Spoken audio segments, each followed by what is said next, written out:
Hello there.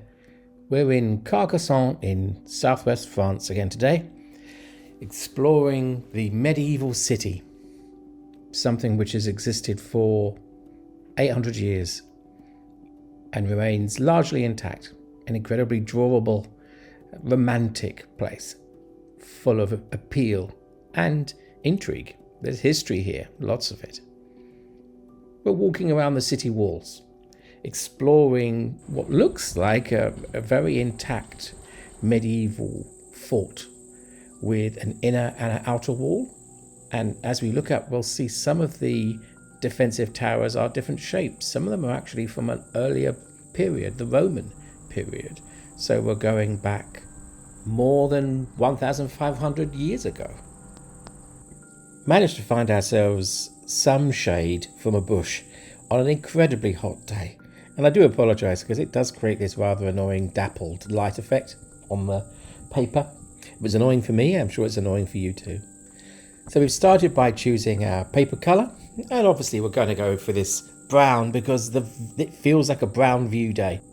It's partly to do with the ground and the view in the eye. It's a very interesting decision you make when you choose a coloured paper base, because you're not necessarily just choosing for the benefit of the drawing, you're choosing for the benefit of the drawer, of you yourself as you're creating the piece, what you're going to be staring at for 45 minutes while you draw this.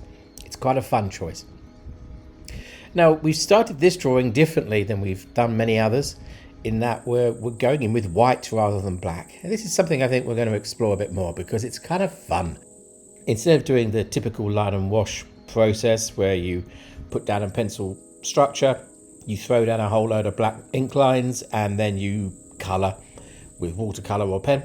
Instead of that process, you're looking for the highlights.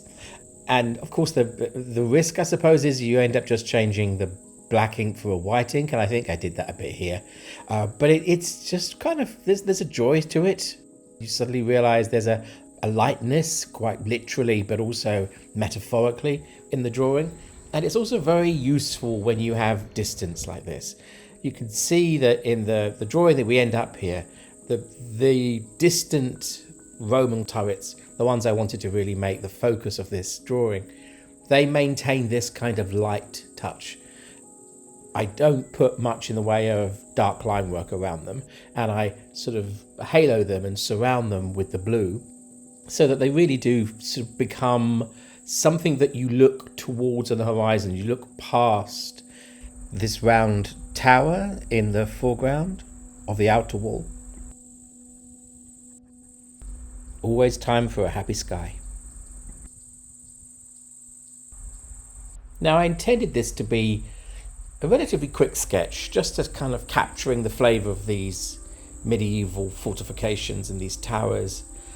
But I did get to this point when, although I felt the background was basically done, the foreground wasn't pulling forward enough. So of course I'm bringing out my Indigraph here, and I'm just making sure I bring the cragginess and the ruggedness and the sort of ancient quality of the stone. And this is one of those kind of detailing processes which could take as much time as you wanted to, really. There's a sort of doodling quality to it. It's actually very enjoyable. I do it quite a lot. You're not particularly looking at the specific stone works and the specific stone sort of forms. You're just expressing something of their character, their cragginess, and how they kind of move around this tower. And you're just expressing that. I'm using here a relatively flexible nib. So it's got a bit of ability to react to the pressure of the hand. So I'm pressing down in order to kind of give sort of dark points and light points throughout this process.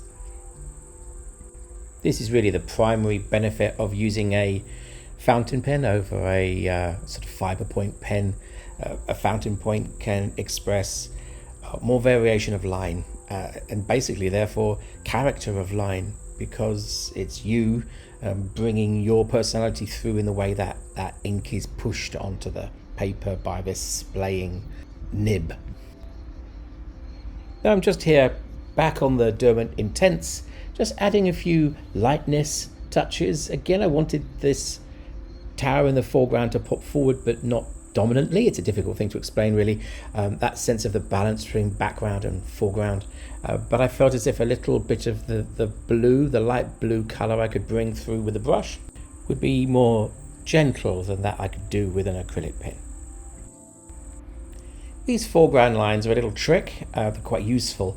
They're a way of, again, accentuating the foreground in a way that's very dominant, it's very strong, but the eye doesn't really dwell on them too long. So if you think about them, they're definitely there, and they do a job in terms of composing the image, but the eye knows there's nothing in them, so you don't actually look at them and focus upon them really.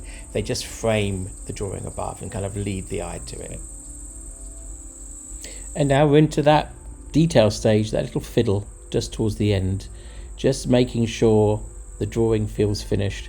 There's a difference to a drawing like this that you're basically doing while you're traveling, when you don't really want to leave it for a later stage. You want it to feel as finished as it possibly can be, because you know you're not going to come back and look at it again. So it's nice just to go through, and here, for example, I'm just warming up some of the areas of white just with an alcohol pen, just making sure it feels right, so that you can walk away with a sense of job done. Here's the final piece. It's a nice captured moment of what amounts to a holiday. So thank you for staying with me.